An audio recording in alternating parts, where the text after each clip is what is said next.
Before stories, before memory, before anything with a name looked up at the sky, there was only silence.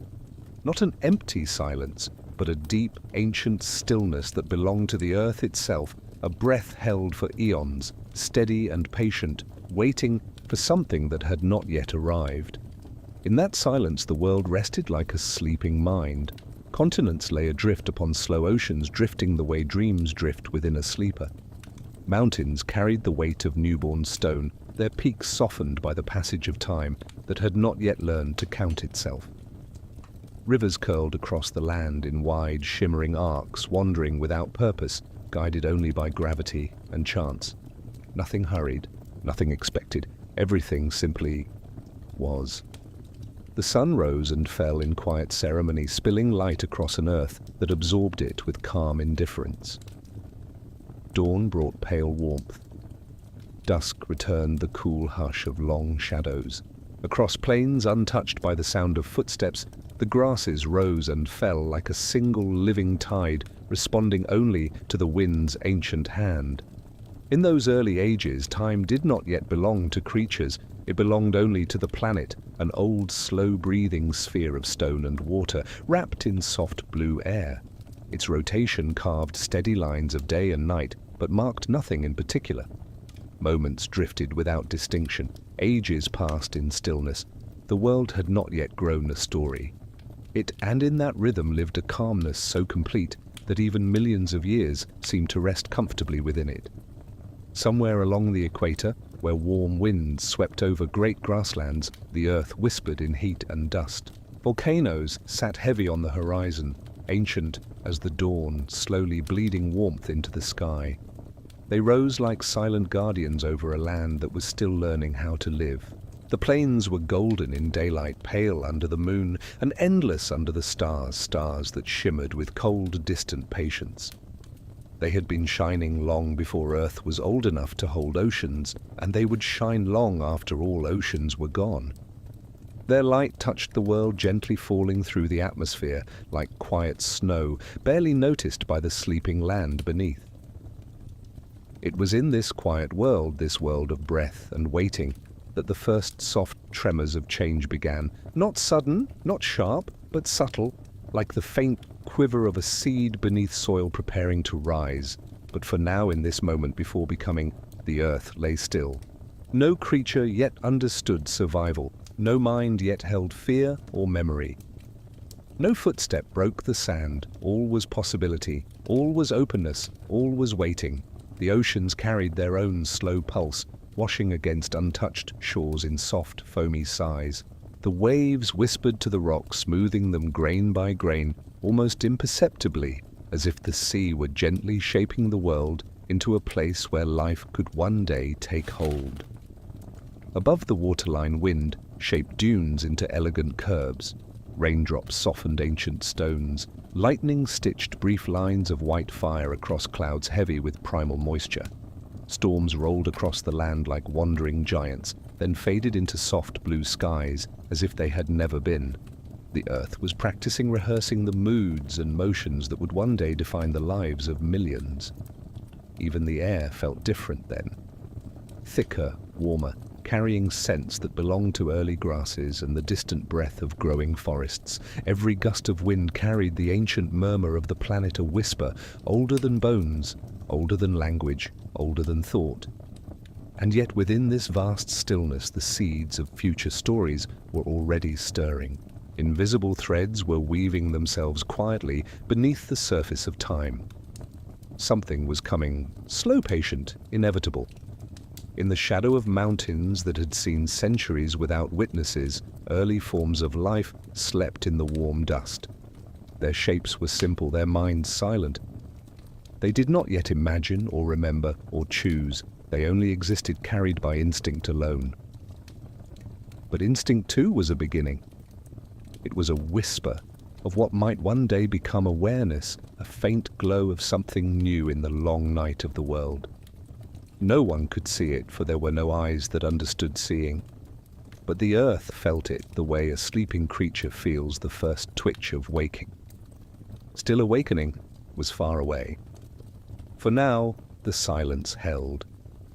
It held across the savannas where grasses shimmered in golden waves.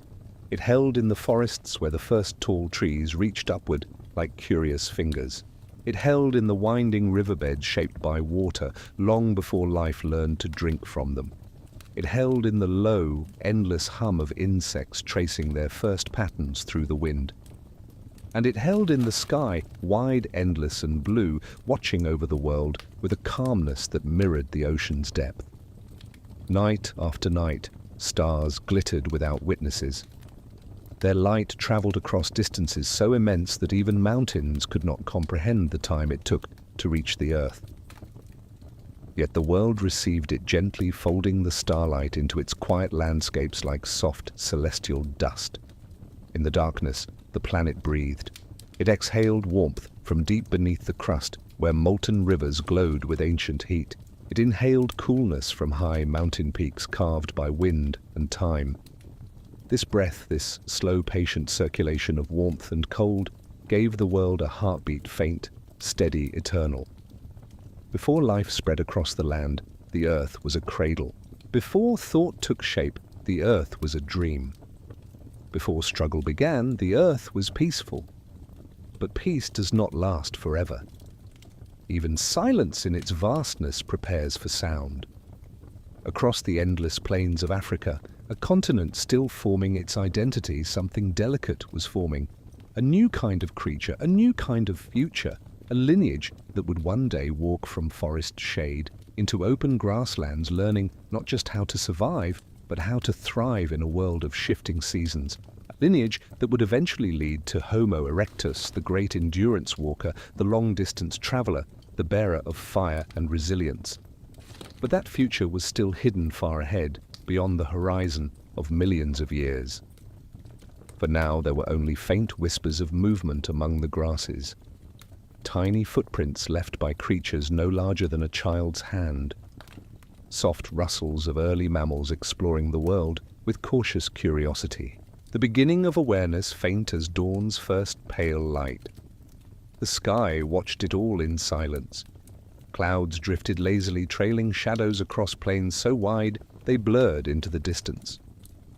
The horizon was soft and hazy, dissolving into a quiet blue that felt almost infinite. This openness, this wide, uncluttered expanse would shape the destiny of countless future generations. For the world itself was a teacher even before the first student arrived. Its lessons were written in the way grasses bent to the wind, showing the path of least resistance. In the way rivers carved valleys, teaching the quiet persistence of water. In the way mountains stood immovable, offering an example of endurance and patience. In the way fire burst from volcanic stone, demonstrating the fierce potential hidden beneath calm surfaces. These lessons existed long before minds were capable of learning from them. But one day, a mind would emerge that could see and recognize and remember. That mind would belong to the human's distant ancestor, a traveler shaped by hunger, heat, and horizon, a creature who would not merely live within the world but adapt, expand, explore, and endure it. But now, in this early chapter, before the dawn of Homo erectus, the earth remained a quiet canvas, a still stage, a waiting breath. The winds swept gently over the plains, carrying scattered seeds across the land, seeds that would become forests, which would become habitats, which would become cradles for new forms of life. The sun warmed the soil, coaxing the earliest grasses to rise and sway. Moonlight washed over the landscape in wide, gentle waves of pale silver. And time listened. It always listened. It listened to the crackle of distant volcanoes. It listened to the first tentative calls of early creatures. It listened to the slow inhalation of the oceans and their long exhale onto the shore. It listened most of all to the earth's quiet intention, the whisper that something was coming. This was the prologue. This was the breath before awakening. This was the stillness that precedes motion, the silence that precedes story. In this vast, gentle quiet, the world prepared its ancient stage. The grasses rippled softly, the mountains waited, the sky relaxed into an endless blue sigh, and somewhere in that calm, far beneath the surface of time, the first hint of a great survivor's story began to shimmer. A story of endurance, a story of fire, A story of walking, wandering, learning, and lasting. The story of why Homo erectus would become the greatest survivor the Earth had ever known. But for now, only silence. Soft, eternal, patient. The prologue of all that was to come. In the long silence before memory, the earth turned slowly beneath the sun, patient, as stone, calm as drifting mist. Ages passed without witness, without voice, without even the faintest echo of thought. And yet within that great quiet something had begun to stir. Not loudly, not sharply, but with the delicate certainty of dawn preparing to rise behind the horizon. It began where warmth met water, where the breath of sunlight touched the cool cradle of ancient lakes. Here in the gentle borderlands between land and liquid, the world started to listen more closely to itself. The surface of the water shimmered beneath the morning light, holding the sky in its reflection like a memory forming for the very first time. The stillness was no longer complete. Something moved. The movement was soft, almost shy, as if it feared disturbing the vast quiet that had lived for so long. But movement, once awakened, cannot remain hidden. It brings with it a chain of beginnings. Tiny ripples spread across the lake's surface, widening and softening until they dissolved into the shore. And beneath those ripples, within the hidden shelter of warm, ancient water, life began its long journey toward awareness. Small shapes drifted following currents older than their own existence. They did not know direction or purpose or meaning. They simply moved because the world asked them to. They responded to sunlight that filtered through the water, to warmth that guided them toward shallows, to the whisper of nutrients flowing in gentle patterns. It was simple movement instinct before instinct had a name, but it was enough. The earth felt the shift. It sensed the stirring. It welcomed this awakening like a parent welcomes a child's first breath. Above the water, the wind moved through budding grasses, bending their slender bodies in slow, graceful arcs. The grasses sighed with the breeze like a quiet chorus, rehearsing the first notes of a song that no creature yet understood. Their seeds drifted on the air, carried across plains that were beginning to hum with faint, unfamiliar rhythms. The rising wind reminded the world that nothing stays still forever. Even silence is a temporary shape. With each passing season, though, seasons themselves were still young, still learning the cycles that would one day guide migrations and shape destinies. The earth grew more alive. Rain softened ridges of stone. Sunlight warmed mosses clinging to riverbanks. Storms carved basins that would one day become watering holes for wandering herds. Life gathered, life grew, life reached. Not yet with purpose, not yet with memory, but with the soft insistence of nature's unfolding imagination. In the forests where tall trees stretched their limbs toward the sky, new leaves unfurled in tender spirals. They trembled lightly, adjusting to the touch of light and air. Beneath them, ferns opened like ancient pages, each frond a story written in quiet green strokes. These forests were the lungs of the world, breathing steadily into the endless hush. And still the awakening continued. Tiny creatures crawled beneath the leaf litter, navigating a world of shadows and dampness. They traced patterns across the soil, leaving trails that shimmered faintly in moonlight. Their bodies were small, their thoughts non-existent, but their presence began to transform the land. They turned soil, they broke down fallen leaves, they brought movement into places that had known only stillness. The earth, once silent, was beginning to murmur. Far above the sky deepened into vast shades of fading gold and rising blue. Clouds thickened with the breath of oceans drifting inland, where they burst into the first nourishing rains of a new age. Raindrops fell in soft, steady rhythms, each one a tiny percussion against the earth, each one a reminder that time was changing. The grasses drank the rain eagerly, the forests inhaled its cool blessing, the lakes welcomed the gentle ripples that spread outward with each drop. These were the first awakenings, not of consciousness, but of existence, learning how to be alive. And yet something deeper, stirred beyond the surface of ordinary life.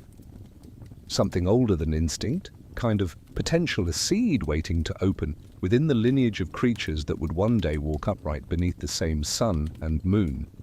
This potential was not loud, it did not compete, it did not rush. Instead, it began with a simple truth. Movement brings survival, survival brings change, change brings mind. Somewhere on the cooling plains of Africa, early ancestors of all future human beings clung to branches, sensing the world through smell and sound. Their eyes, dark and gentle, watched the shifting patterns of leaves above them. Though they did not yet comprehend the weaving tapestry of life around them, they reacted to its rhythms. One creature stretched out a hand, primitive, small, curious, and touched a branch. It was a simple gesture, but it carried the soft echo of something that would one day grow into intention. Movement led to exploration. Exploration led to choice. Choice led to memory. This was the quiet beginning of the path that would eventually lead to Homo erectus, the survivor, who would cross deserts, forests, and continents with unparalleled endurance.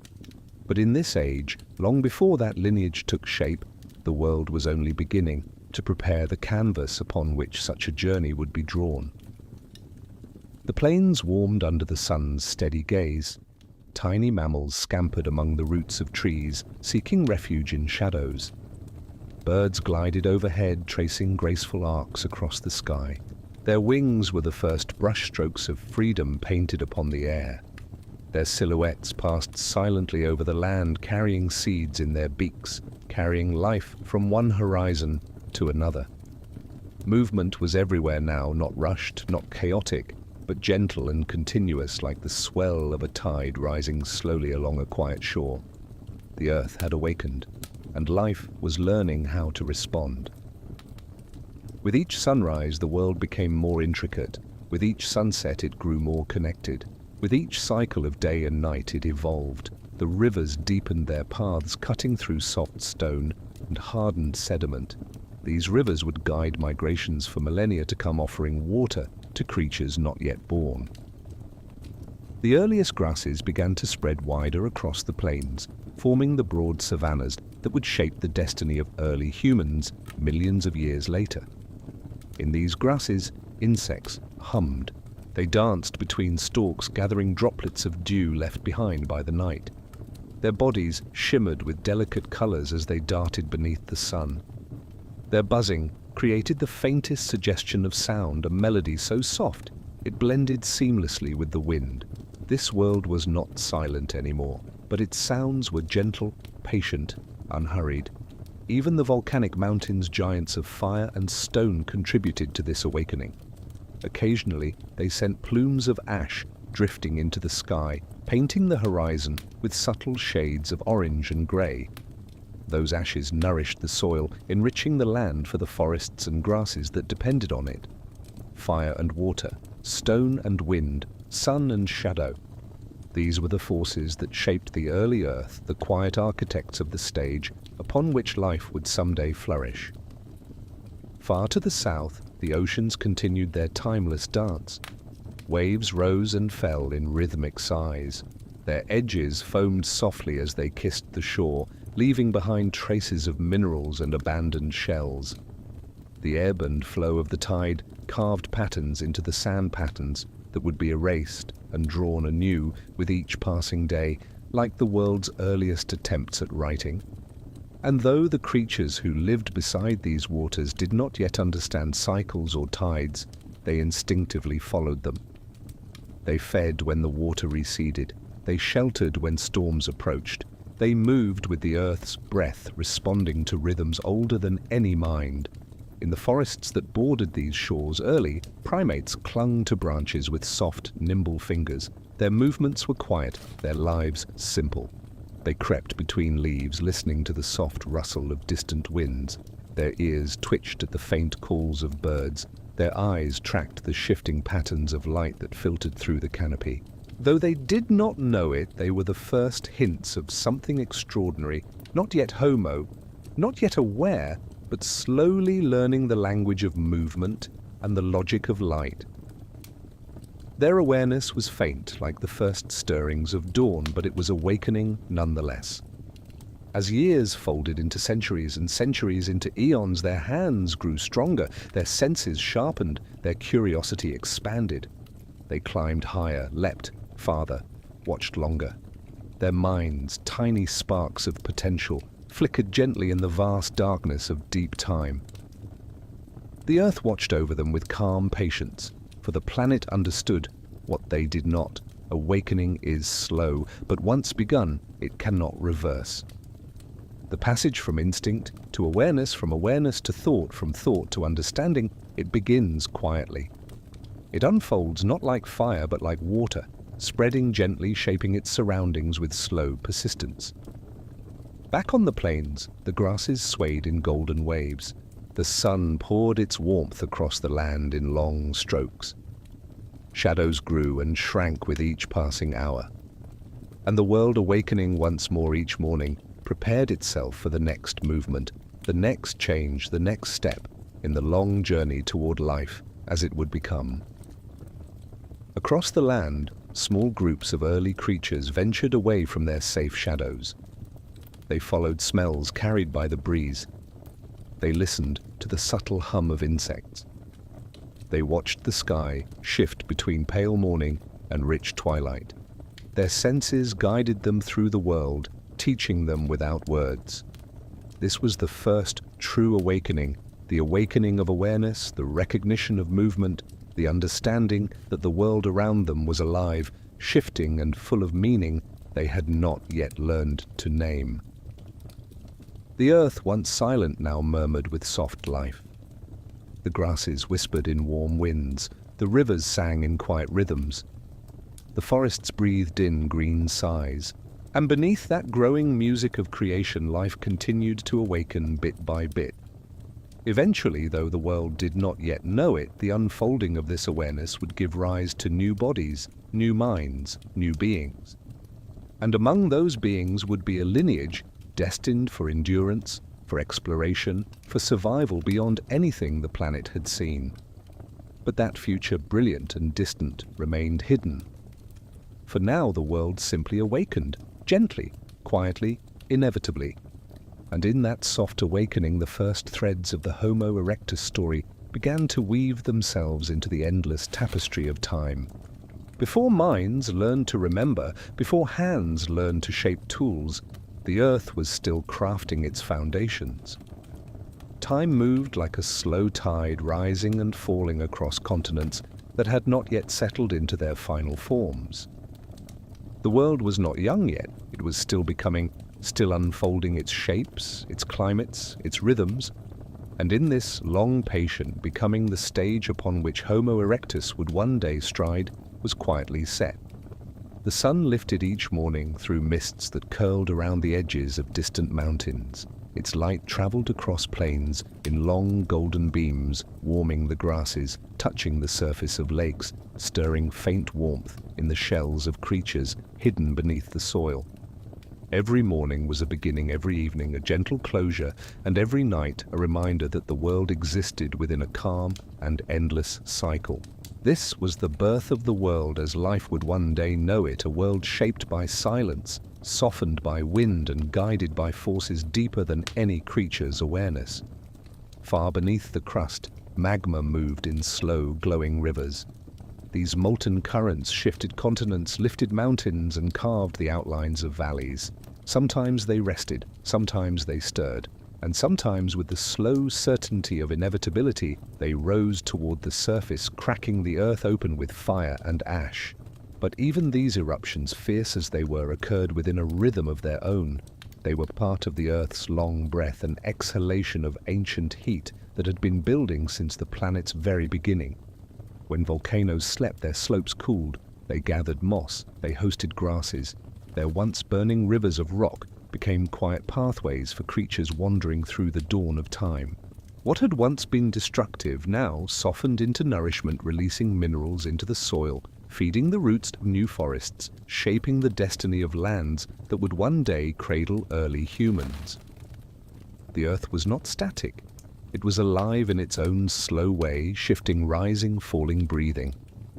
Rain fell upon the land in wide, gentle sheets. It trickled through the soil, gathered into streams, and joined winding rivers that carried the world's memory from mountain crest to ocean shore. These rivers traveled through forests where ancient trees reached toward the sky, their branches forming green labyrinths filled with murmurs of early life. Along the forest floor, shadows swayed in soft patterns and delicate roots clung to the earth like thin fingers holding tightly to the past. But this was not merely a forest. It was a cradle, one of many, where life experimented with form and function. Small mammals scurried between the roots, their movements quick and light. Their bodies were warm, their hearts steady, their minds instinctive. Some clung to branches, some burrowed beneath leaf litter, some darted between the beams of sunlight that pierced the canopy in pale golden columns. In their simple lives, they carried the early seeds of behaviors that would echo far through time. Climbing, searching, choosing. These actions were not yet guided by thought, but they were the first soft hints of the path that would lead to adaptation, and then to innovation, and eventually to endurance. Not far from the forest edge, the plains stretched outward, wide and open. Here, grasses dominated the land, waving in long, shimmering sweeps. They responded to every breath of wind, creating ripples that traveled across the horizon like silent music. These plains were harsh at times, dry, hot, unpredictable, yet they were also abundant. Grasses grew back after fire. They survived drought. They spread farther with every season. This open world shaped the future of life. It encouraged movement. It required awareness. It demanded resilience. In time, countless species adapted to these plains. Some grazed, some hunted, some hid, and some, the earliest ancestors of humans, moved cautiously between forest and grassland each step, a small leap into a new way of living. Even then, long before Homo erectus appeared, the Earth was creating a world that rewarded those who traveled, who endured, who learned. The climate shifted gently like a slow turning of the world's great wheel. Wet periods gave rise to vast lakes and flourishing vegetation. Dry periods followed shrinking bodies of water and transforming forests into savannas. These cycles of expansion and contraction shaped every creature that depended on the land, especially those that walked the line between safety and challenge. Where forests once offered shelter, open plains now required vigilance. Where hiding once ensured safety, movement now ensured survival. Where instinct once guided life, awareness slowly began to emerge. This was the birth of the world in a deeper sense, not merely the formation of continents and climates, but the creation of conditions that favored a particular kind of animal, one that could adapt, explore, and endure. A faint rustle beneath the canopy signaled the movement of an early primate. Its dark eyes scanned the forest with quiet curiosity, observing shafts of sunlight that fell in trembling patterns across the leaves. It reached for a branch, pulled itself upward, perched, and watched. This was not yet thought, but it was the beginning of watching. Watching would lead to noticing. Noticing would lead to learning. Learning would guide the long journey towards survival, far greater than instinct alone could provide. The trees themselves shaped this awakening. Their branches offered vantage points, their fruits offered nourishment, their shadows offered comfort from the heat. And when the early primates clambered down from their branches, the open world offered something new possibility. The earth did not rush them. It did not demand transformation. It simply unfolded its landscapes, layer by patient layer, inviting each creature to adjust, adapt, and become part of the greater whole. Meanwhile, deep within the oceans, life moved through cool blue spaces with rhythms older than all land-based existence. Schools of fish glided in shimmering patterns. Larger predators drifted through darkness with slow, deliberate grace. Coral reefs grew like living tapestries woven across the seafloor, each color a testament to ancient sunlight captured and transformed into delicate form. The ocean was a world unto itself, vast, mysterious, endless. But the story of Homo erectus would not rise from water. It would rise from land, from heat, from horizon. Above the water, the air grew clearer. Winds sharpened. Skies brightened. Clouds formed and dissolved. Storms gathered their strength from the sea and carried rain across continents, feeding lakes that would one day reflect the faces of the first true wanderers. The earth was practicing, preparing, becoming. Each geological shift, each climatic rhythm, each rise and fall of ecosystems shaped the world into something increasingly suitable for an animal that would thrive not through strength alone, but through perseverance. An animal built by distance, molded by hunger, sharpened by challenge. That animal in time would be Homo erectus. But in this chapter of the world's birth, they existed only as possibility, as potential hidden in the slow evolution of early primates. Even so, the earth knew what it was making. It knew in its quiet, ancient way that life must be tested. It knew that survival depended on change. It knew that endurance would one day matter more than might. And so the world continued to build itself into a place where endurance could flourish. In the golden heat of midday, the plains shimmered. Heat waves rose from the dry earth, distorting the horizon in gentle, wavering lines. The sky deepened to an intense, cloudless blue. Yet even in this harsh glare, life persisted. Herds moved across the grasslands in calm, sweeping arcs. Their hooves pressed soft prints into the dust. Their shadows stretched long beneath the sun. At night, the plains transformed. The air cooled. Crickets sang in delicate vibrations. Moonlight poured across the land in wide silver sheets. The stars, constant patient, glimmered above, sharing their soft light with the creatures who ventured out under cover of darkness. Here in the moonlit silence, early primates watched the sky with eyes that glowed faintly in the dark. They did not understand the stars, but they sensed them. They felt the coolness of night. They listened to the distant calls of nocturnal animals. Their hearts beat quietly, softly, in rhythm with the sleeping earth. They were not yet Homo erectus, not yet masters of endurance, not yet travelers of continents, but the conditions that would shape such beings were all around them. Dry seasons sharpened instincts, wet seasons expanded territory. Fire swept across the plains, clearing old grasses and making way for new growth. Water drew life together, forcing creatures to adapt to each other's presence. The world was creating challenges, gentle and harsh, that would reward those who could walk far, who could learn, who could remember. Slowly, generation by generation, lineages evolved. New anatomy formed, longer limbs, straighter posture. The capacity to travel upright, to see farther, to reach beyond the shadows of forest safety. This was the Earth's quiet design, not purposeful, not deliberate, simply natural.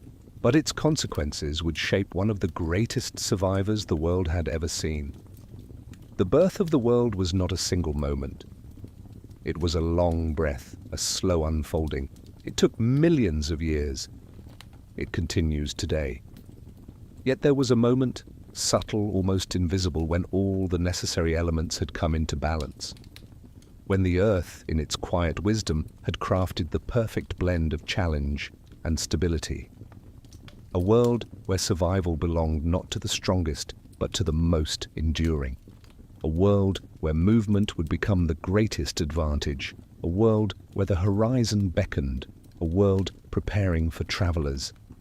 And in the whispering grasses beneath the shelter of early trees, near the waters that shimmered beneath the sun, life continued to awaken, stretch, and prepare. For the world was ready.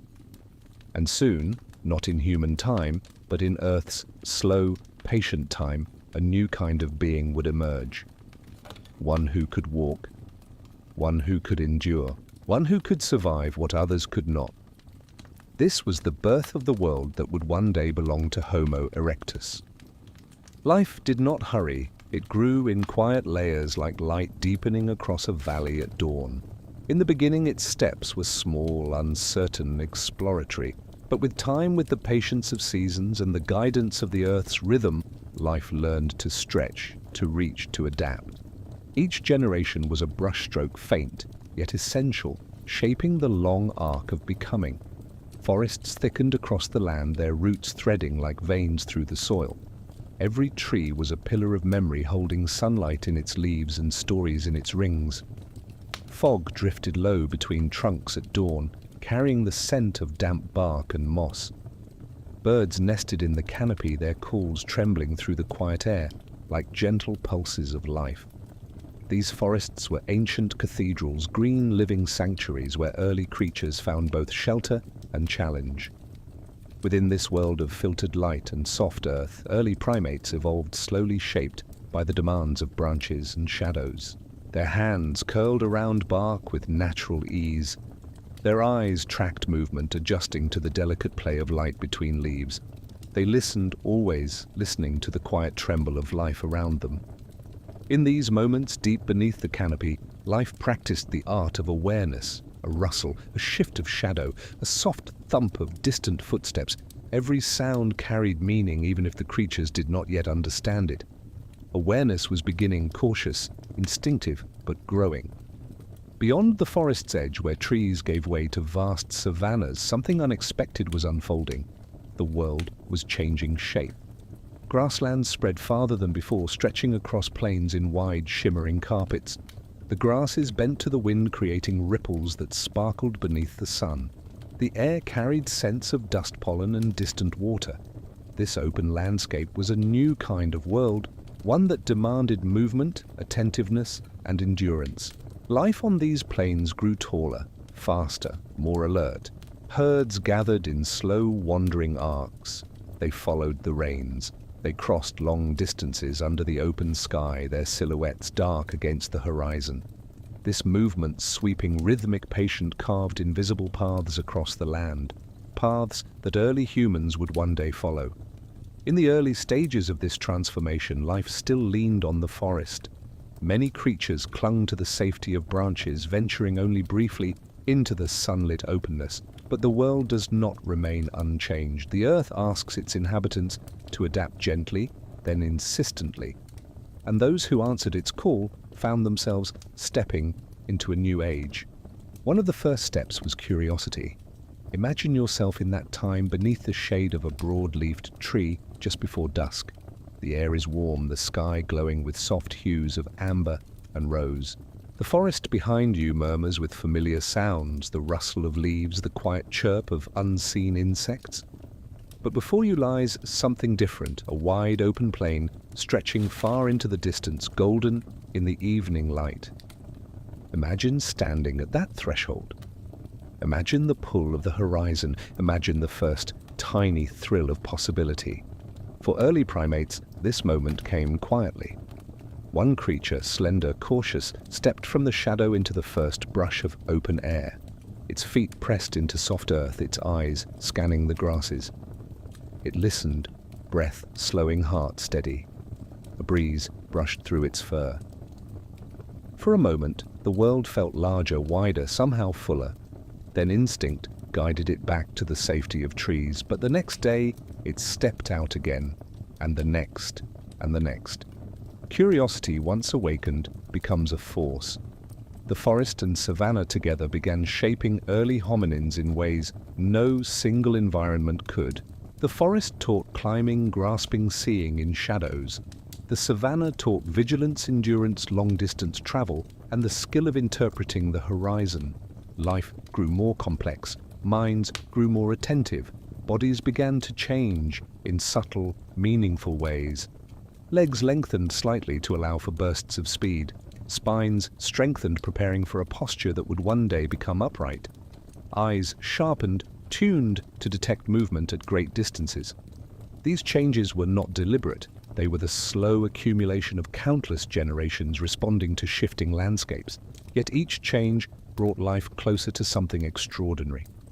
The earth, always patient, continued its work. Rains swept across the plains in curtains of silver. Lightning stitched bright lines across the sky, striking distant trees and igniting slow-burning fires. These fires, though destructive, played a crucial role in shaping the savanna. They cleared old grasses, opened patches of land, and encouraged new growth. The cycle of burning and renewal fed the plains, making them richer, more diverse. Fire was both danger and teacher. It taught awareness, it taught distance. One day it would teach much more. Rivers, too, shaped the growth of life. They meandered across the land, carving pathways that early animals learned to follow. Riverbanks offered water, food, and cooling shade. They attracted herds, they drew predators, and they gathered early hominins who learned to observe, to anticipate, to adapt. Along these riverbanks, life grew sharper. Imagine yourself again, kneeling beside a calm, shallow pool at dawn. The air is cool. Your reflection trembles on the surface. A small fish darts beneath the water, leaving ripples behind. Birds call from the canopy above, their voices echoing softly through the morning. The river is a promise of life, of renewal, of continuity. These waters shape the lives of early ancestors, teaching them the rhythms of the land, patterns of rainfall, locations of safe crossings, the behavior of animals gathering to drink. Each lesson embedded itself invisibly in the minds of generations, preparing them for a future where memory, choice, and planning would matter. In time, this early lineage would begin to move more upright. Not fully, not yet, but the seeds had been planted. Carrying food required hands. Hands required balance. Balance encouraged standing. Standing encouraged walking. Each step was a soft movement toward a destiny not yet imagined. The world noticed these changes, though in its own wordless way. It offered challenges thicker than forests, wider than plains, deeper than rivers. It sculpted life with pressure and opportunity. As the savannas expanded, the forest canopy thinned. Those who depended only on trees dwindled. Those who ventured out began to thrive. The earth was not harsh, but it was honest. Adapt or fade, migrate or perish, learn or be forgotten. Life listened. Generations passed. Slowly, bodies changed. And with those bodies, behavior changed too. Groups began to form small, cautious clusters moving between trees and open grassland.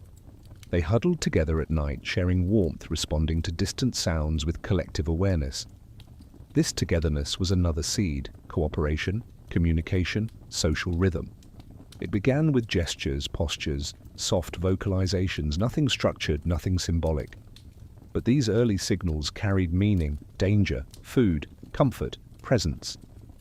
These tiny sparks of connection would one day become language, but for now they were the first, quiet rhythms of community. As life grew more complex, minds followed.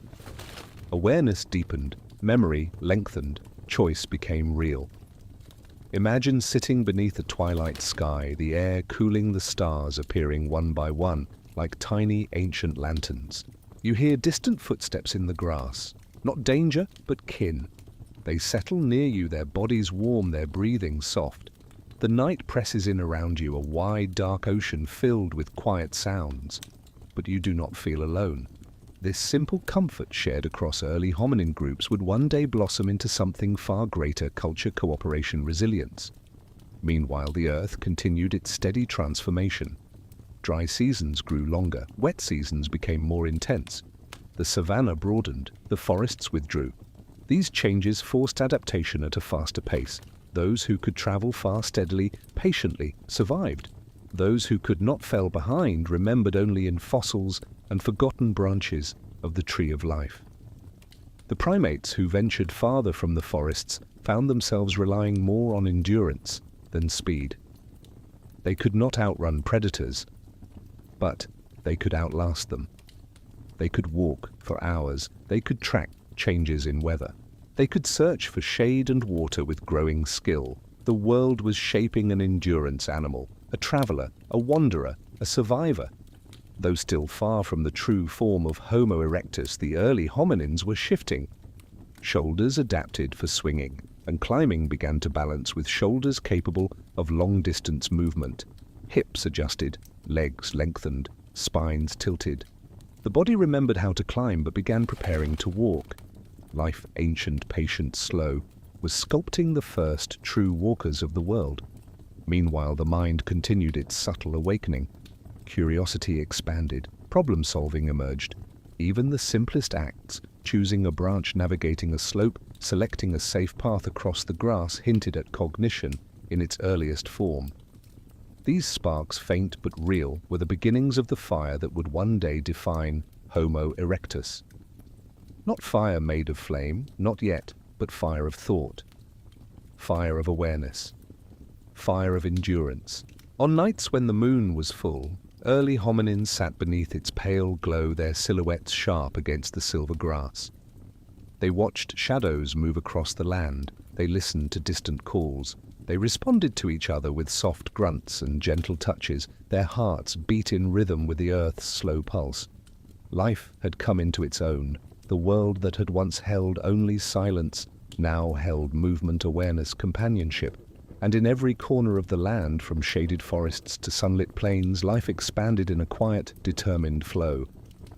The stage was ready. The actors were changing. And soon, though not yet, Homo erectus would emerge from this long, patient evolution.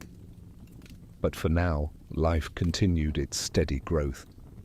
One generation after another, one adaptation after the next, a gentle, unstoppable unfolding, a journey shaped not by haste, but by the earth's calm and ancient wisdom. There came a time, long after the forests first thinned, and the grasslands spread their golden horizons, when life no longer felt like it was merely awakening, it felt as though it were becoming. The earth was no longer a cradle shaping its infants, but a vast and patient teacher guiding those who had begun to listen. Patterns that once drifted unnoticed were now felt understood, and sometimes even anticipated by the early beings who moved across the land. In this age, quiet, steady, balanced, the world seemed to reach a gentle equilibrium. Not a perfect one, not unchanged or unchanging, but a kind of harmony in which life found room to expand, explore, and grow. The forests breathed in long green sighs. The rivers wound through the plains like ancient silver threads. The sky opened wide, a canvas of pale blues and deep nights, watching over the children of Earth with a calm, ageless gaze. From this balance, something remarkable began to unfold, the shaping of the first true humans. Not the humans who would one day build shelters of stone and shape fire into purpose, but their early ancestors, beings whose bodies carried the first real signs of endurance, whose minds carried the first faint traces of planning, whose movements reflected the slow, rhythmic dance of survival. Homo erectus was close now, so close that the world could almost feel their presence in the shifting patterns of life. But before their full emergence, before the first spark of mastery burned bright, the earth offered them an age of quiet becoming. The mornings of this world were long and soft. Dawn brushed the horizon with warm, muted gold, painting the land with gentle light before unveiling the full strength of day. Dew clung to blades of grass, shimmering like tiny glass beads. The first winds of the morning carried the layered scents of early plants, distant water, and cooling earth. It was during these mornings that early hominins gathered their strength, not rushed, not hurried, simply attuned. They moved with a calm, natural rhythm, rising from their resting places beneath trees, stretching their limbs with cautious motions, listening to the world before stepping into it. Their bodies were changing now, more adapted to life on the open plains than to the deep forests of their ancestors. Their legs were longer, their steps more balanced, their arms still strong for climbing, but increasingly suited for carrying. Their spines straighter, rising toward the horizon, and within their chests hearts beat with a steady strength that allowed them to walk far farther than almost any other creature alive. The world was shaping the perfect traveler. The group, a loose cluster of early humans, moved in quiet unity. Their communication was soft and subtle, conveyed through gentle sounds, simple gestures, and the steady presence of companionship. Even without language, they shared awareness. They trusted the patterns of the land and the instincts woven into their bones through countless generations. They walked toward the river as the sun climbed higher. The path was familiar, well worn by the feet of many lives before them. Grasses brushed against their knees, birds scattered from the ground with soft flutters of wings, The earth opened before them calm and wide, welcoming them into each new day. When they reached the riverbanks, they rested, they drank, they watched the slow movements of the world around them. Herds grazed in the distance, their bodies shimmering in the morning heat. Small mammals rustled through the undergrowth. The water rippled in gentle arcs, creating patterns that shifted with every breeze. This was life in the age of becoming simple, quiet, interconnected. Nothing was rushed. Everything carried purpose. Every moment held the soft weight of survival and the whisper of future possibility. Afternoons brought warmth, not oppressive, but steady. The sun poured its light over the plains in wide golden sheets. Shadows shortened. The grasses shimmered. Heat rose from the earth in faint, wavering threads. In this warmth, early hominins learned patience. When the sun stood highest and the air grew thick, they rested beneath scattered acacia trees. The shade offered cool relief, the breeze whispered through branches, and the smell of sun-warmed bark mixed with the sweetness of nearby flowers. Life slowed, softened, settled. It was here in these moments of midday stillness that the earliest forms of social comfort took shape. Young ones nestled against adults. Grooming took place, fingers moving through hair with gentle repetition. Eyes closed, breaths deepened, bodies relaxed into the safety of togetherness. This was not yet culture, not yet ritual, but it was connection, a seed from which everything human would one day grow. The young played in the dappled light, exploring the roots of trees, chasing small insects tumbling gently in the dust. Their movements were clumsy, curious-free. Through play they learned balance awareness and muscle control. Without knowing it, they rehearsed survival behaviors that would one day matter greatly. Adults watched with quiet attention. Their gaze followed the young, not anxious, but alert. Their awareness was expansive, capable of sensing the slightest shift in the grasses or the faintest sound carried by the wind. Even in this calm age, the world was not without threat. Predators roamed the plains. Storms formed on distant horizons. Rivers swelled. Droughts crept across the land. But early hominins had grown wise to these rhythms. They learned to read the sky, to listen to the wind, to follow the behaviors of animals who sensed danger before humans could. Awareness was its own form of intelligence, a quiet, instinctive wisdom woven into daily life. And in this age of balance, the wisdom flourished. When evening approached, the world transformed. The heat softened. Shadows lengthened into graceful pillars stretching across the land. The sky deepened into shades of rose and amber, blending into the vast lavender of dusk. Insects hummed softly, rising from the grasses like tiny messengers of twilight. The group stirred from their resting place beneath the trees. They moved with renewed energy, gathering what they needed: roots, fruits, small creatures caught in shallow water. Their hands were not yet skilled with tools, but they were beginning to recognize shapes that could break shells, crack open nuts, or dig for tubers.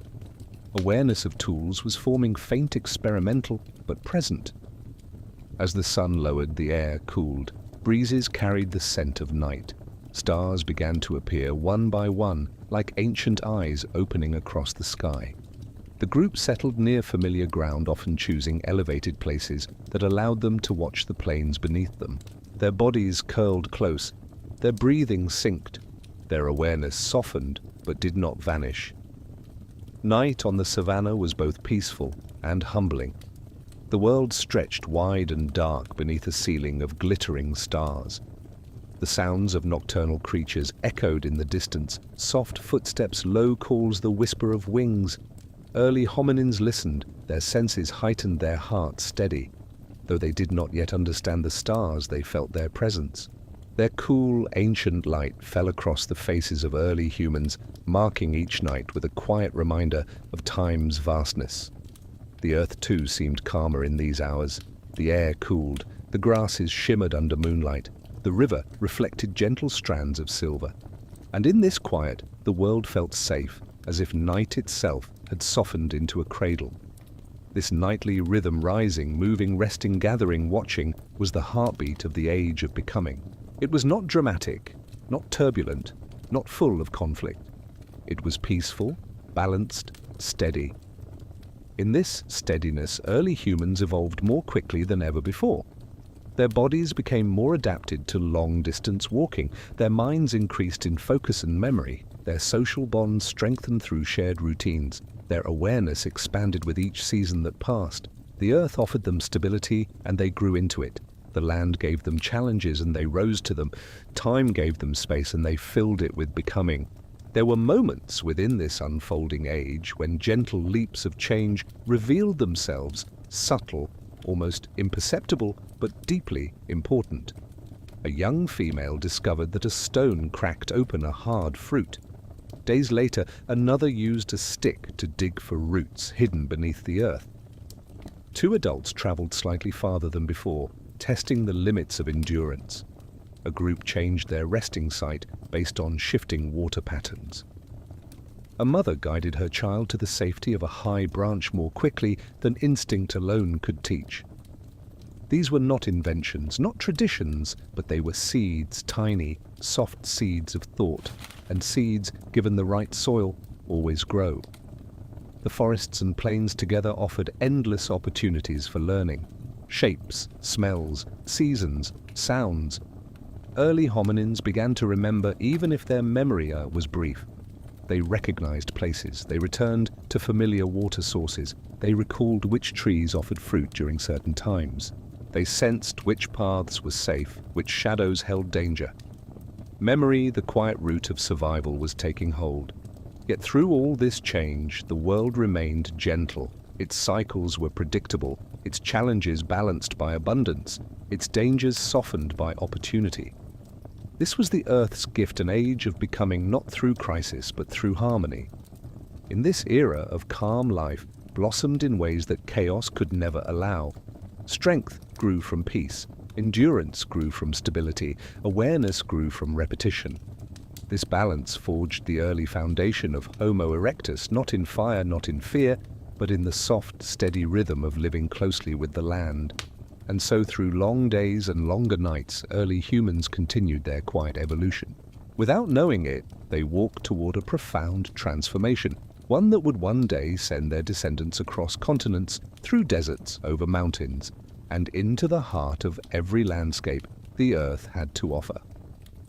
But for now, in this calm age, they rested in the soft balance of belonging. They belonged to the land, they belonged to the cycles of day and night. They belonged to the gentle unfolding of life. They belonged to a world that was shaping them with patience and love. This was the age of becoming, a time when early humans, cradled by Earth's quiet wisdom, grew into the beings who would soon take their first bold steps into mastery. There comes a moment in every long journey when the world shifts, not suddenly, not violently, but with a slow, deep exhale that changes the rhythm of everything. Seasons stretch a little longer, rains hesitate, shadows grow in places where once there was light. Life, still gentle, begins to move in unfamiliar directions. In this age, after so many generations of calm balance, the earth entered one of its quiet turning points. It did not roar, it did not break, it did not punish. It simply changed. The air grew drier in places where water once lingered. Grasses grew taller but more brittle. Forests retreated along their edges, folding their green canopies inward as rainfall shifted toward distant horizons. Lakes that once felt eternal began to shrink around their borders, revealing sandbars and stones untouched for centuries. Life noticed, not in sudden alarm, but in small accumulating recognitions: a fruit tree barren when it once was full, a waterhole that required an extra morning's walk to reach a familiar resting place, now too exposed to midday heat. For early humans, whose world had been shaped by steadiness, these changes were subtle at first. They adapted quietly, their instincts adjusting like leaves turning gently toward a different angle of sun. But the earth does not change in only one place. Its breath is long, its patterns interconnected. A shift in the sky can reshape the land. A shift in the land can reshape life. And so the quiet turning continued. At dawn, the air felt slightly thinner. The wind carried dust that had traveled far, dust from drying lakes, from thinned forests, from riverbanks exposed to the sun's constant touch. The scent of morning was changing, and with it, the patterns of early hominin movement. The group began waking earlier. They walked while the sky was still pale. They rested deeper into the shade. They lingered longer at water sources. These adjustments seemed small, almost invisible in the sweep of deep time. But they were the early steps in a transformation that would eventually define Homo erectus, the shaping of a creature who could not only endure change, but follow it, adapt to it, and survive because of it. Life had grown comfortable in the age of becoming. Now the world was calling it gently into the age of endurance. The plains shimmered beneath longer dry seasons. Dust rose in thin veils behind wandering herds. The trees, sparse and patient, stretched their roots deeper, seeking hidden threads of water. Rivers still flowed, but their edges narrowed, and the sound of running water took on a sharper tone. To early humans, these shifting landscapes were both familiar and strange. They recognized the grasses, the scattered trees, the riverbeds, but they sensed that everything was slightly altered. The land felt more open, more exposed, more demanding. Still, they continued their quiet rhythm. At sunrise, the group gathered what they could, roots that clung stubbornly to soil nuts encased in harder shells, an occasional small creature caught in shallow pools. Their fingers grew stronger, their senses sharper. Eyes scanned for movement at greater distances. Ears tuned themselves to faint echoes layered beneath the wind. Necessity was shaping awareness. Awareness was shaping survival. And though this turning point was gentle, it asked something new of early humans: to move farther, to search longer, to remember deeper. Imagine yourself in this world. You walk with the group in the coolness just after dawn. The land is wide before you, golden in the early light. The dry wind glides across your skin, carrying the scent of grasses and distant water. You breathe slowly, evenly, your steps steady beneath you. You notice a path forming, not carved, not deliberate, but shaped by generations walking the same faint arc toward life-sustaining rivers. As you follow it, you feel the pull of distance. Once the river was closer, you remember that. Your memory is not sharp, but it is present, guiding you with a soft, instinctive wisdom. You adjust. You endure. You become. When the group reached water, they lingered longer now, not out of fear, but out of reverence. Water had always been a comfort. Now it was becoming a necessity. As they drank, their bodies relaxed, but their minds remained alert. Their eyes watched the movement of herds. Their ears listened for predators who too were drawn to shrinking water sources. This convergence of life created new challenges, but it also created new opportunities. Where water was scarce, early humans traveled farther than before. They learned the importance of recognizing patterns in the land, which trees signaled moisture, which birds circled above hidden pools, which paths led to shaded valleys where dew clung to morning stones. Their awareness deepened with each passing season. Their endurance grew with each new demand. Their connection to the land became intimate, almost intuitive. Change was shaping them with gentle wisdom. As the environment shifted, so too did the behavior of the group. Travel became more central to survival. They moved in wider arcs, exploring new regions when old ones grew thin. Not aimlessly, but with a quiet instinct-driven logic that hinted at something new: decision. A turning point is not only in the world, but in the beings who live within it. These early humans were beginning to choose. They chose when to leave. They chose where to rest. They chose which paths felt safer. They chose which fruits were worth the effort of breaking open with stones. Stones, simple, unshaped, began to take on meaning. A hand picked up a smooth rock. Another used a heavier one to crack apart a nut. A young one watched, then imitated. A simple skill passed quietly across generations. It was not yet technology, but it was learning.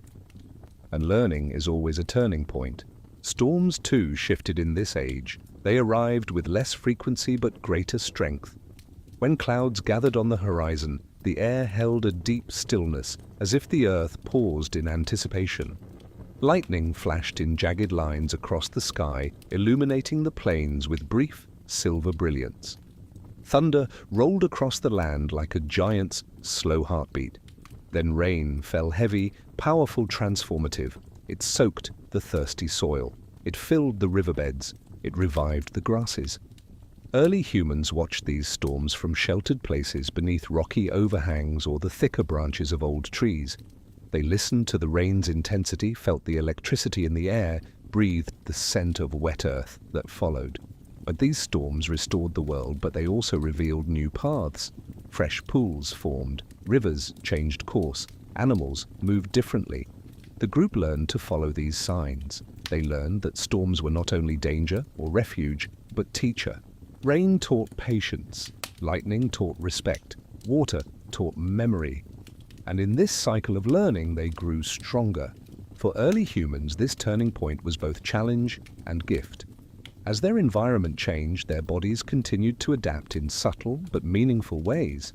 Their hips stabilized further, their legs strengthened, their feet arched for long-distance walking. Their breath deepened, allowing them to travel farther without tiring. They walked in ways no creature before them could. Not sprinting, not lunging, not bounding, but enduring. Their slow, steady gait allowed them to follow herds across great distances. It allowed them to search for food with persistence unmatched by predators. It allowed them to survive in landscapes where water had grown scarce, where heat demanded endurance, where the horizon stretched endlessly. Endurance became their greatest ally. This was the beginning of Homo erectus, not fully formed, not yet recognized by name, but quietly emerging through the shaping influence of time. The turning point also revealed something new within the mind reflection. Early hominins did not yet think in words. They did not imagine stories or futures. But small sparks of awareness began to flicker more frequently, moments of pause, moments of recognition. Moments when an individual stopped, observed something carefully and responded with intention rather than instinct. A young one watched an adult dig for roots, then tried. An adult returned to a place where water once stood, remembering its presence. A mother paused at the scent of fresh rain, anticipating nourishment. These were not leaps of thought. They were shifts, gentle emerging, but profound. The earth had asked something new of life. Life had listened. Even as the world grew drier in some regions, it grew richer in others. Valleys formed where water lingered. Shade thickened along riverbeds. New edible plants emerged in areas where old ones had withered. Change is never one-directional. It creates loss and opportunity in equal measure. Early humans followed these opportunities with a calm persistence that would soon become their defining trait.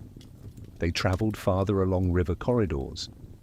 They discovered new territories. They encountered unfamiliar animals. They learned to adapt to landscapes that shifted beneath their feet. This was migration in its earliest, quietest form, not the grand journeys of later human history, but the first soft expansions guided by climate curiosity and necessity.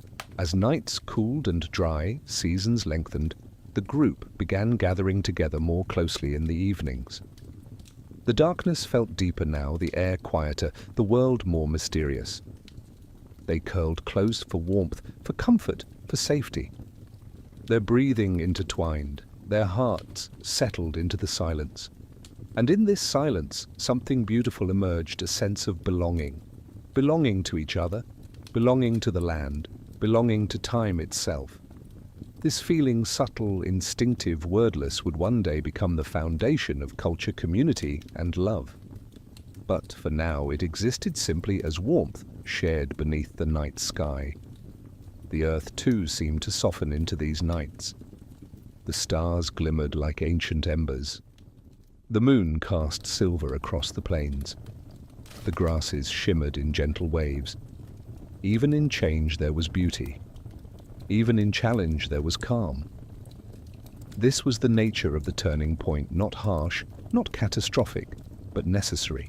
The world was preparing early humans for something greater, for endurance, for fire, for mastery, for survival so extraordinary that it would echo across nearly 2 million years.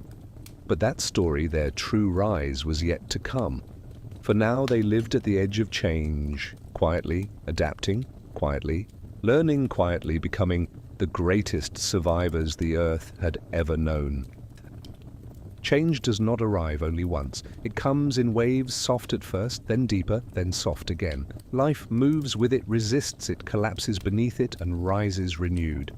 In the long lineage that led toward Homo erectus, the Earth entered such a cycle, a slow descent into hardship, followed by an equally slow return toward balance. This period did not roar with calamity. It whispered with droughts, with shifting winds, with rivers that receded, until their stones showed like ribs beneath thinning water. It was quiet, steady, persistent. And in this quiet descent, life learned to bend without breaking. The mornings came cooler now. A thin chill clung to the air just before dawn, settling along the grasses in faint silver threads. When early humans stirred from their sleeping places beneath small clusters of trees, their breath clouded the air around them. They rose slowly, their movements cautious after long nights spent listening to distant sounds carried on cold winds. The rivers they once reached easily in a short walk now lay farther away. Their courses had drifted, pulled by the subtle shift of underground stone and the retreat of seasonal rain. The group adjusted without complaint, walking longer each morning to drink from waters that, though thinner, were still sufficient. But they felt the difference. The grasses around them stood taller but drier. Their once green stalks were now pale gold, whispering against each other with every breeze. The land seemed to sigh beneath the weight of thirst. Yet these early humans did not despair. The earth had shaped them for this. Their bodies carried strength woven through generations. Their lungs held the calm rhythm of travelers. Their minds stored memories of paths, of hidden pools of shaded rocks that offered brief refuge from the sun. This was the descent not into darkness but into testing. And in testing they grew. Afternoons brought warmth still, but it was a harsher warmth, one that pressed more heavily on the skin and deepened the thirst in the throat. The group learned to rest earlier, to travel deeper into the shade, to conserve their strength with quiet intelligence. They found new resting places, high rocky outcrops where breezes drifted more freely. Some among them began to recognize these places. They remembered them from previous seasons, guiding others to their shelter with subtle gestures. Memory was no longer brief. It was elongating, stretching gently across time. As the group rested, they groomed one another in long, slow motions. Grooming in this age was more than comfort. It was reassurance, a way of maintaining connection when the world felt uncertain. Fingers traced familiar patterns through hair, smoothing dust, removing insects, weaving bonds. Young ones nestled between adults, lulled by the rhythm of breath and heartbeat. For them, hardship was softened by closeness, and even the adults, though aware of the harsher land, found calm in each other's presence. This was the renewal within the descent, the strengthening of bonds, the deepening of unity, the slow weaving of community. Food became a teacher in these years. Roots, once plentiful, retreated deeper into the dry earth. Fruits grew smaller, clinging stubbornly to branches. Nuts hardened their shells thick and resistant. To survive, early humans needed to adapt not only physically, but mentally.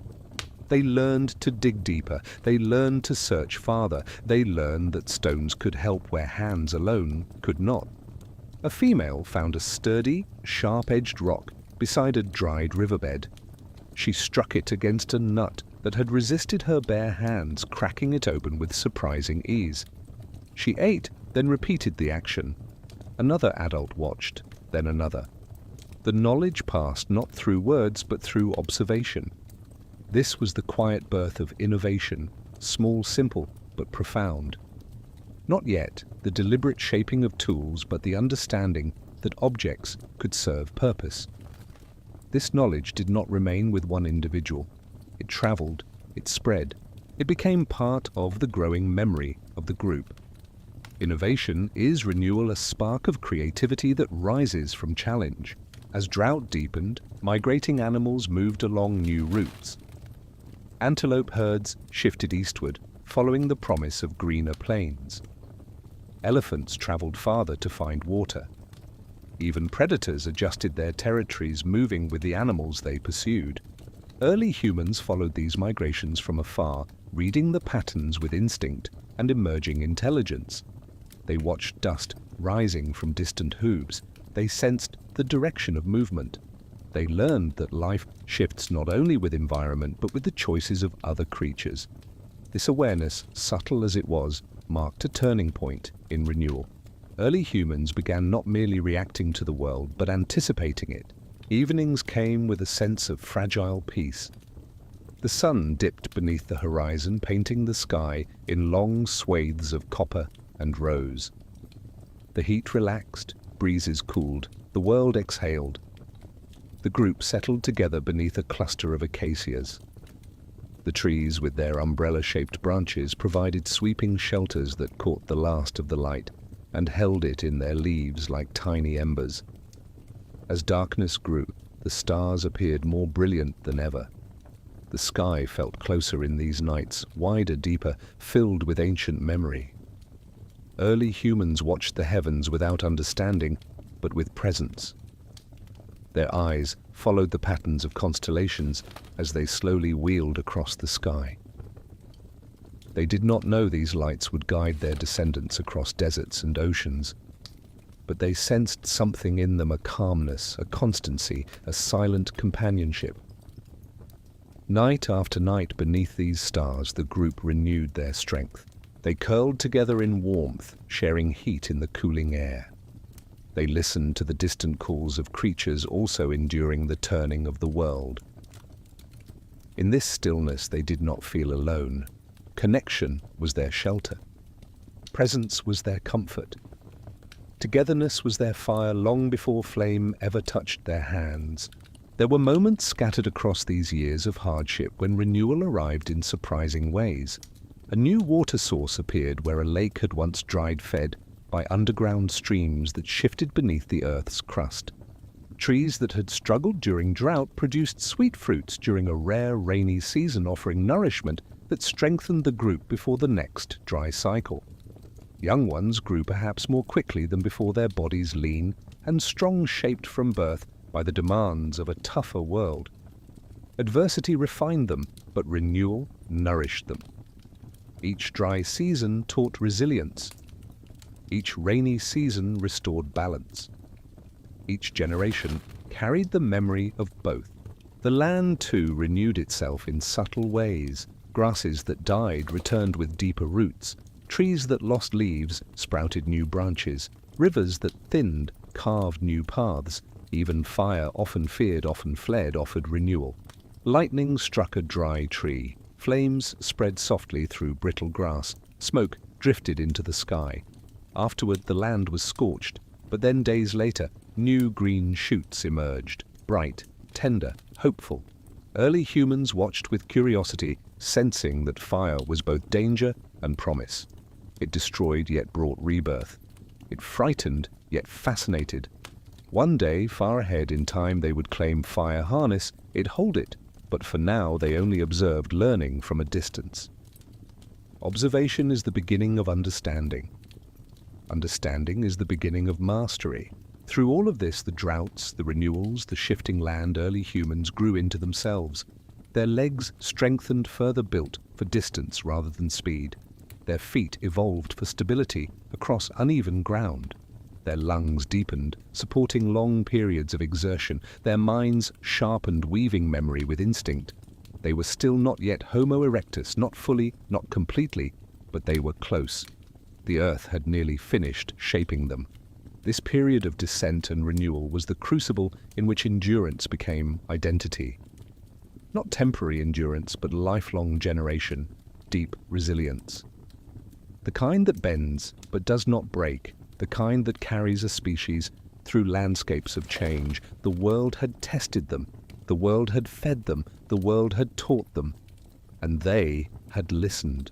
As one season folded into the next, the group found itself traveling along a new river, one fed by rains that had returned with slow, grateful regularity. The land around it was richer now, dotted with trees alive with animals. They crossed shallow water, the coolness rising around their ankles. They climbed gentle slopes. They settled beneath a canopy where leaves rustled softly in the wind. A sense of peace settled over them, familiar, comforting, earned. The descent had passed, renewal had come, life was balanced once more, not as it had been before, but stronger, wiser, more connected. And among these early humans a new spark glowed, faint, steady, ready. Soon, very soon, the world would witness the rise of Homo erectus, the great survivor, the unwavering traveler, the child of endurance. But for now they rested, their bodies warmed by the sun, their minds soothed by the wind, their spirits renewed by the earth that had shaped them. There are moments in the long life of the earth when the world grows still, not silent, not empty, but present, as if listening to its own memory. In this age, when early humans had endured hardship and renewal in equal measure, such stillness settled over the land. Mornings arrived with a softer glow. The air felt gentle, even in its dryness. The rivers, though constantly shifting, carried a quiet steadiness in their flow. Life, after so much becoming, began to see itself, not through language, not through reflection in water, but through the subtle, widening awareness that comes when a species begins to notice not only the world, but its own presence within it. This was the beginning of humanity's mirror. Not a mirror made of glass, but of experience, memory, connection, and quiet understanding. The early humans of this age, nearly Homo erectus, now nearly the true walkers of the world, woke each morning with a familiarity, a knowing that previous generations had only faintly possessed. Their bodies rose not only in response to instinct, but to patterns they had learned, remembered, and passed on without words. They knew where the river bent. They knew where fruit trees grew on higher ground. They knew which paths were safest when predators roamed close. They knew the difference between the distant call of a hunting cat and the softer cry of a grazing animal. Knowledge had begun to pool, not in individuals but in the group, a collective memory that moved from mind to mind through observation and shared life. It was here, in this quiet accumulation of understanding, that the first mirror formed. For the first time in their long journey, early, humans saw themselves reflected in the patterns of the world. They recognized their place within it, fragile, small, yet enduring. They sensed without words that they belonged both to the land and to each other. Mornings often began at the river. The cool surface reflected a soft, undulating sky, pale blues touched with streaks of gold. Early humans approached its edge, kneeling to drink cupping water in steady hands. Sometimes, just for a moment, a face appeared in the water, not a deliberate reflection, not a question or a thought, but an image flickering across the surface. The eyes that gazed back held a calm, steady presence. They did not recognize themselves. Self-awareness would come much later in the human journey. But a subtle recognition stirred this creature, this shape, this living form was part of the world and shaped by it. Awareness deepened, but gently. As the sun climbed higher, the group traveled across the plains. Their gait had become familiar, long, steady strides that conserved energy and carried them across great distances. They walked not in haste, but in unity, their movements forming a natural rhythm that matched the heartbeat of the land. Their bodies were nearly those of Homo erectus now. Long legs built for endurance, a ribcage shaped for deep breathing, strong shoulders, skilled hands, capable of simple tasks. Faces beginning to show the structure of early humans. They were no longer creatures caught between forest and plain. They were creatures made for the world, and the world responded. The grasses parted softly as they passed. Birds watched from low branches. Dust rose in gentle spirals around their feet. Nothing feared them, but nothing ignored them.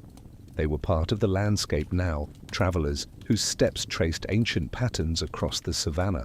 In the quiet hours of midday, when the sun poured its strength onto the land, the group rested beneath scattered trees. Their shadows pooled together a small island of darkness in a sea of golden light. Here, beneath these branches, the mirror grew clearer. Young ones observed the older ones with focused eyes. They watched how adults selected stones for digging or cracking. They noticed how the group moved together when danger approached, how they circled the smallest children at night, how they searched the treetops for fruit with practiced scanning motions. Learning was no longer only instinctual, it was observational, intentional, shared. One young female imitated an adult using a stone, selecting a smaller, easier seed to crack. The stone slipped at first. The impact was weak. But she tried again, and again. And on the third attempt, the seed split open.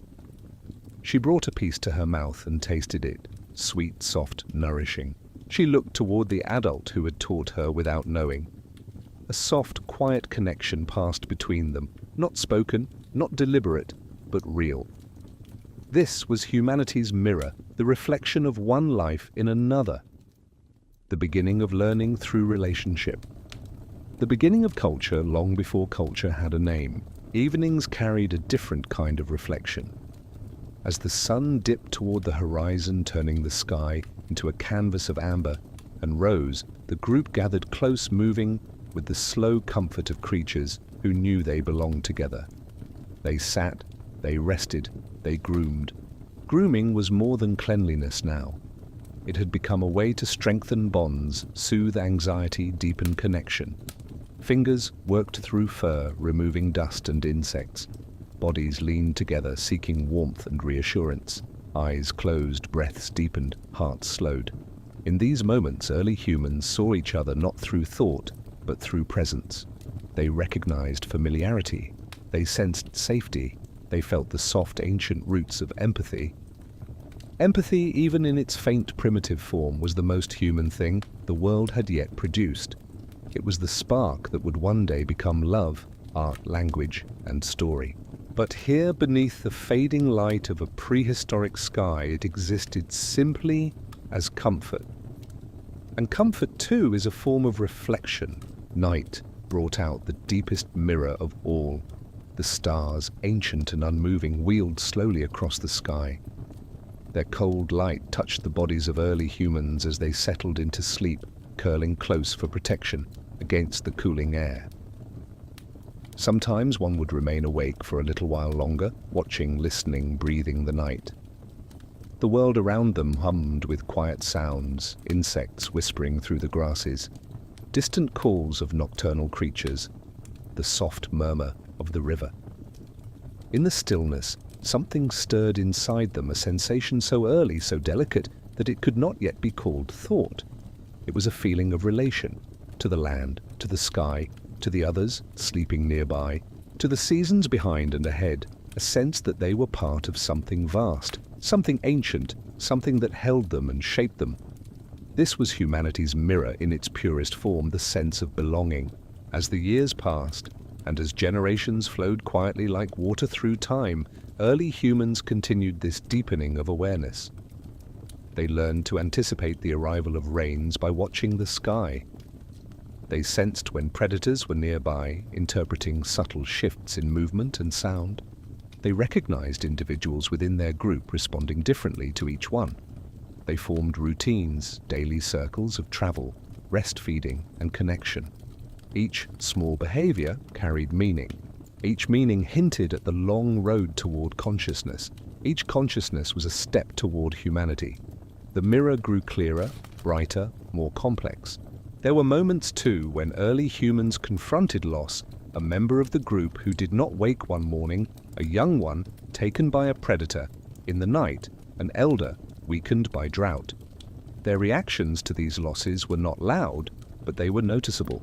They stayed close, they lingered. They touched the still body, then touched each other as if to say, "You remain, we remain." This was not ritual, it was not mourning, but it was recognition, a quiet awareness that life held weight, and that its absence stirred something inside them. The mirror does not only show joy, It shows the meaning of presence and the space left behind when presence fades. One day, as the group rested beside a slow-moving stretch of river, something remarkable happened.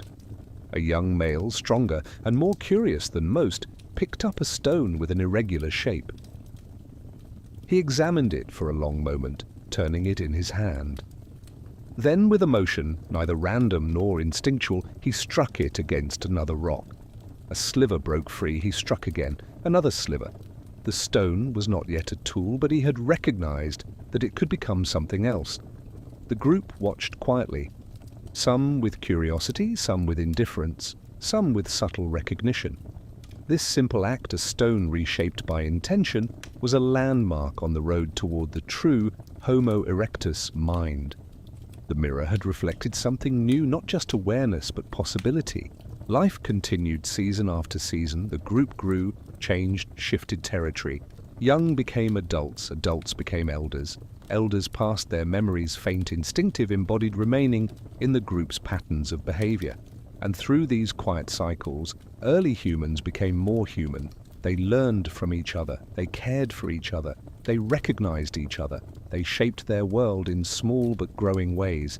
They were no longer simply creatures of the earth. They were partners in its rhythm, participants in its memory, children of its wisdom.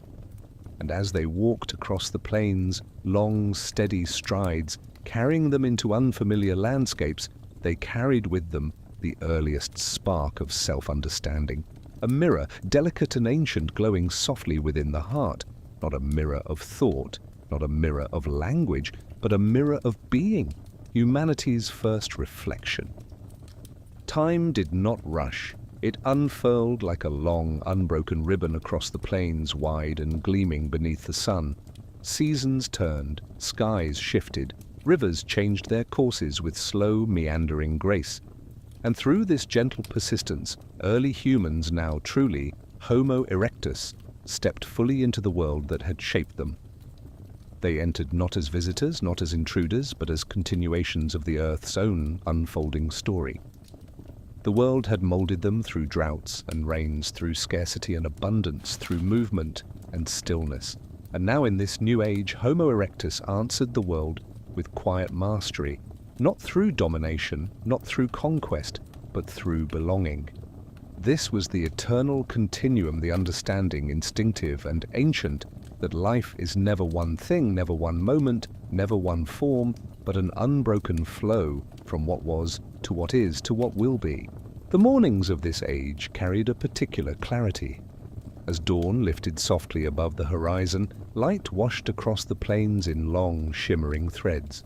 The grasses shimmered with dew, each droplet catching the early glow like tiny beads of glass. Birds stirred their calls, rising in the cool air. The wind carried the faint scent of distant water, of damp soil of the world, renewing itself with each new day. Homo erectus rose with this light. Their bodies were fully shaped for endurance now. Legs long and lean, feet arched to carry them for miles, lungs deep and efficient, hearts steady as the earth's own rhythm. When they began to walk, they walked with purpose, not hurriedly, not anxiously, but with the calm stride of beings who had learned to trust the land beneath their feet. Their gait was the language of survival. Their endurance was the memory of ages. Their journey was the continuation of everything the earth had ever taught them. On this quiet morning, the group moved away from their resting site and into the golden expanse.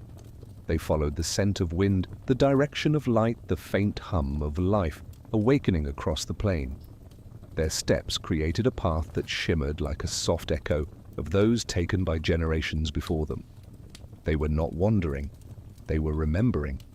And memory, even without words, is a gift handed gently from one life to the next. They remembered where water pooled after rain. They remembered which trees bore fruit in which season. They remembered paths of safety and paths of risk. They remembered how to listen to the earth when it whispered warnings. Memory bound them to the past. Instinct guided them into the future.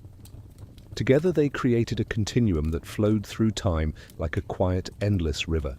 The land around them was a reflection of this continuum.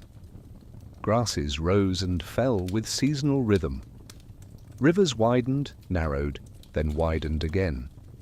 Trees grew tall, lived long, fell slowly, and became the soil that fed their descendants. Even the animals they shared the world with moved in cycles, migrations that repeated year after year, births that coincided with rains, calls that changed with the phases of the moon. Homo erectus lived within these cycles, not outside them. They had become a thread in the great tapestry of life, woven with care, strengthened by hardship, illuminated by awareness. They existed not in opposition to nature, but in quiet partnership with it. As midday approached, the group reached a familiar river. Its waters moved gently, shimmering beneath the brightening sky. Children waded into the shallows, splashing softly, their laughter a sound new to the world, yet ancient in feeling. Adults knelt at the water's edge, cupping their hands to drink, letting the coolness flow into their bodies. Nearby elders rested in the shade of a tree whose roots clutched the earth with gnarled, patient strength. They watched the others with steady eyes, their memories deep, their movements slow but sure. In this scene, simple, timeless, the entire continuum of life revealed itself, youth exploring adults, providing elders, remembering the land, embracing them all. No single generation stood alone. Each carried the wisdom of those before and offered guidance to those who would come after. This was not culture, not yet, but it was the soft pulse of continuity, the heartbeat of humanity forming within the long breath of time. As the day warmed, Homo erectus moved on. They traveled with a gentle determination, crossing open plains, weaving between acacia trees, following the faint trails carved by herds. Their path was long, but they walked without strain. Endurance was no longer a skill, it was who they were. Above them, the sky deepened into a pure, cloudless blue. The sun rested at the center of the world, steady and strong, as constant as time itself. And beneath that sky, Homo erectus stepped across the land with the confidence of beings who had survived countless seasons, beings shaped by the earth for a life of movement, adaptation, and resilience. In the afternoon, they reached a rocky rise. From its summit, they could see the land stretching endlessly in all directions, valleys shimmering in the heat, distant mountains rising like ancient guardians, winding rivers carving silver paths across the plains. They stood silently gazing outward. There was no awe as humans understand it today, no thoughts of beauty or destiny.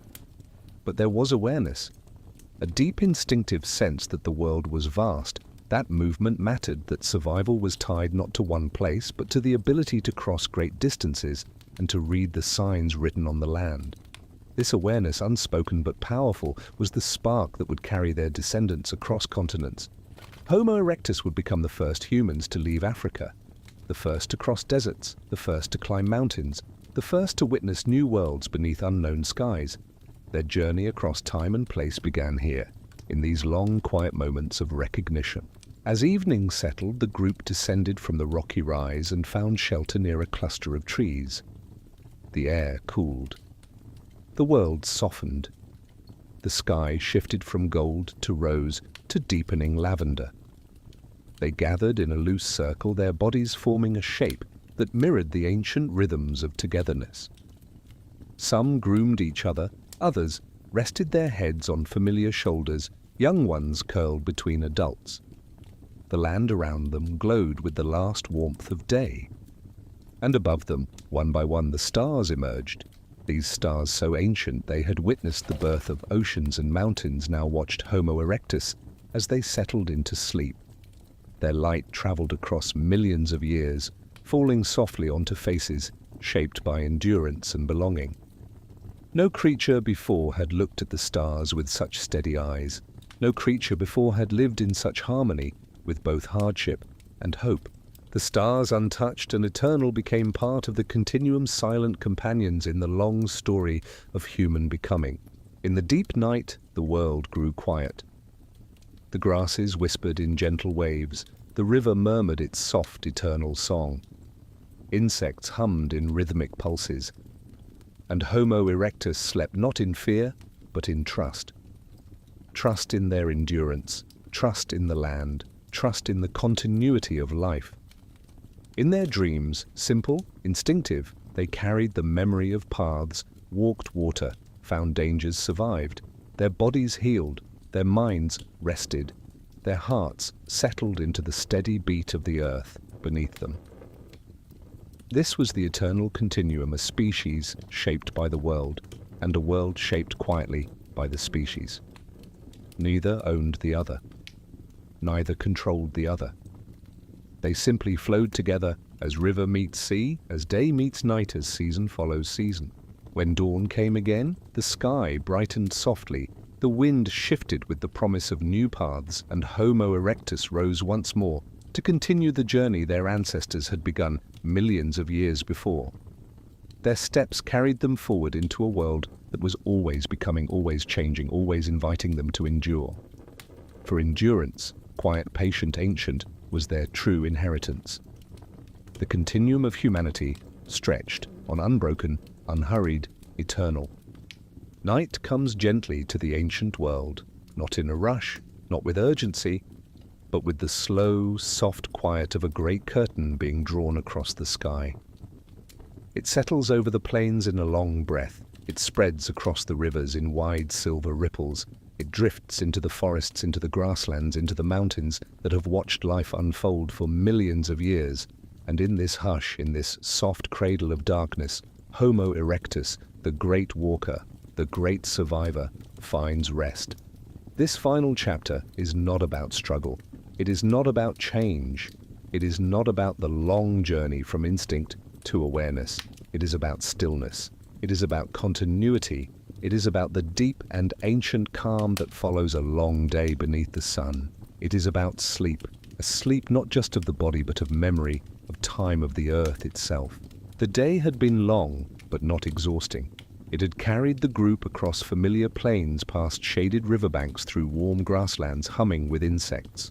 Food had been found, water had been tasted, new paths had been explored, though each path felt like part of an old rhythm, as if their feet walked patterns laid down by generations before them.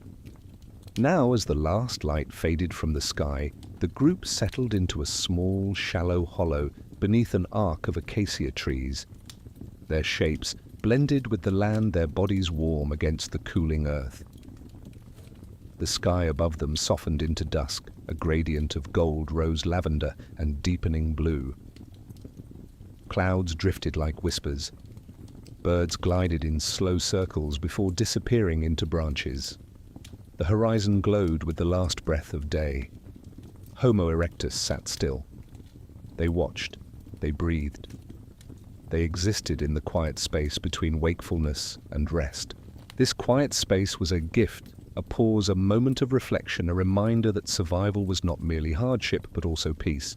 As the sun slipped below the far edge of the world, the first stars emerged, tiny, steady lights, ancient, patient lanterns. Their glow touched the plains with a faint, silver warmth. The group lifted their eyes, not consciously, not wondering, but sensing something gentle in the shift of light above them. The stars were not yet symbols, not yet questions, not yet guides, but they were presence, a calm, distant presence that mirrored the quiet inside the early human mind. In the windless air, the stars shimmered with perfect stillness. Each one had burned for millions of years.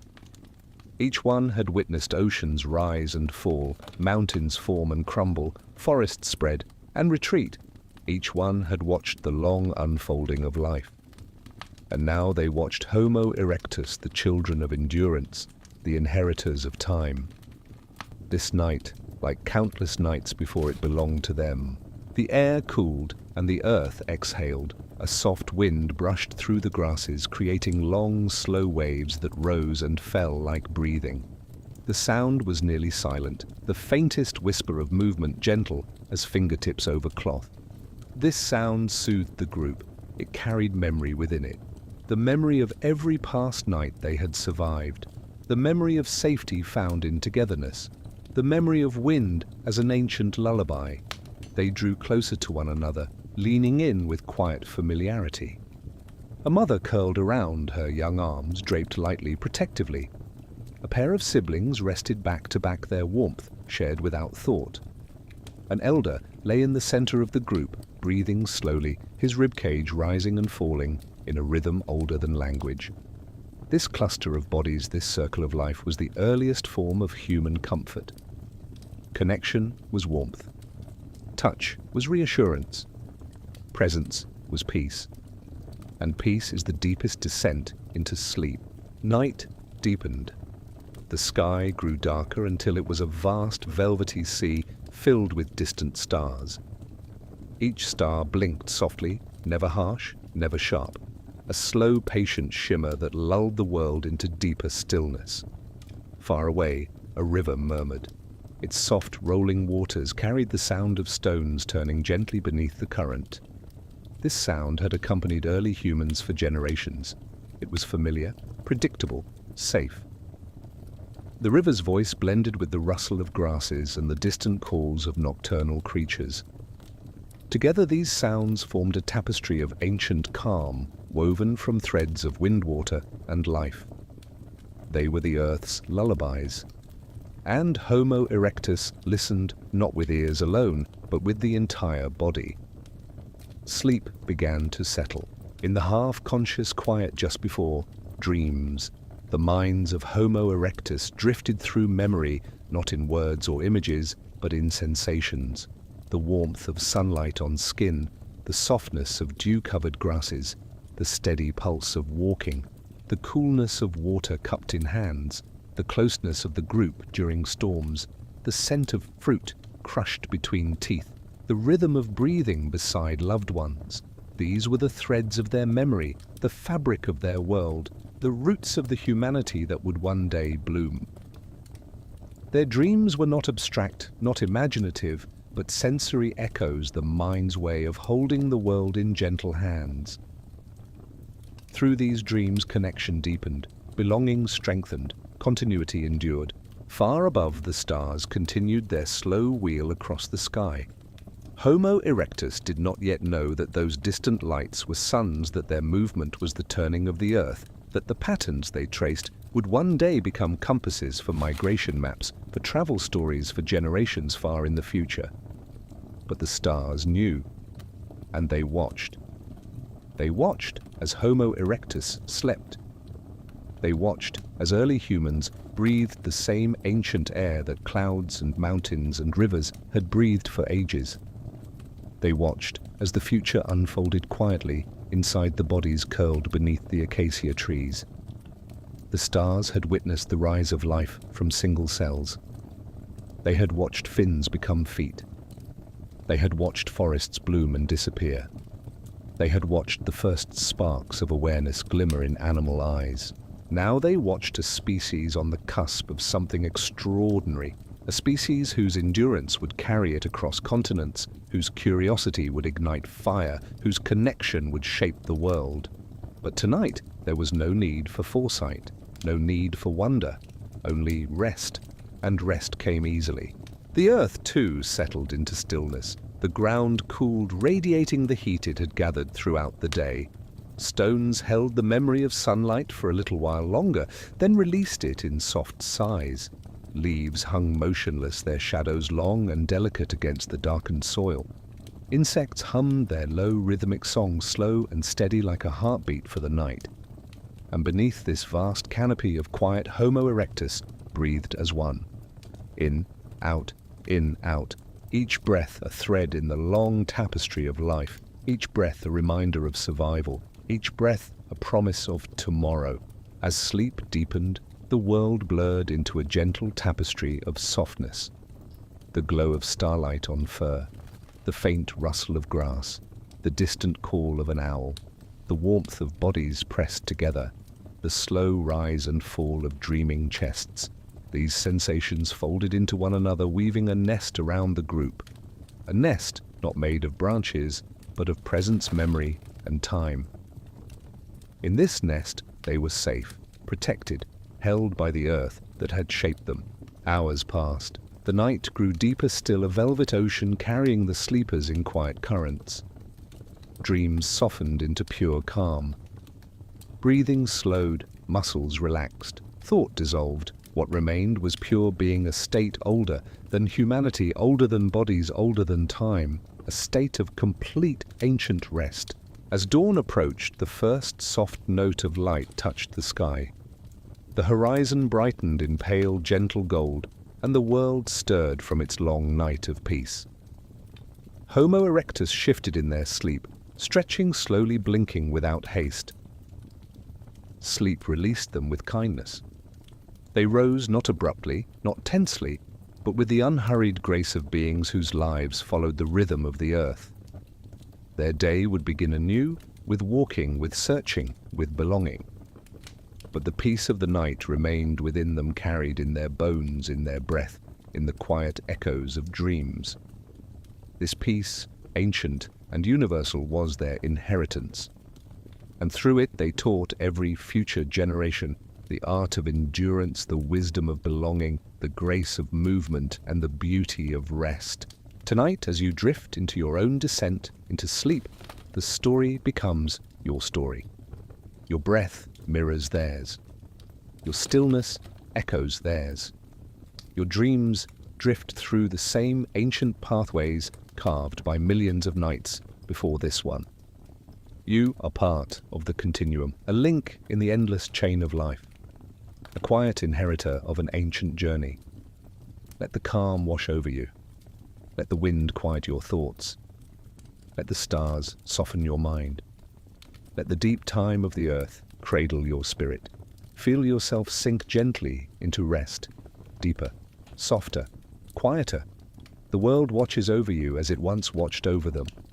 And in this timeless moment, you are held by the same ancient peace that carried Homo erectus through countless nights beneath an endless, eternal sky.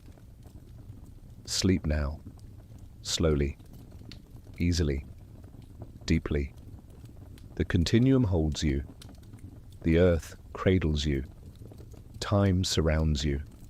And you rest in the oldest comfort life has ever known. Life has ever known.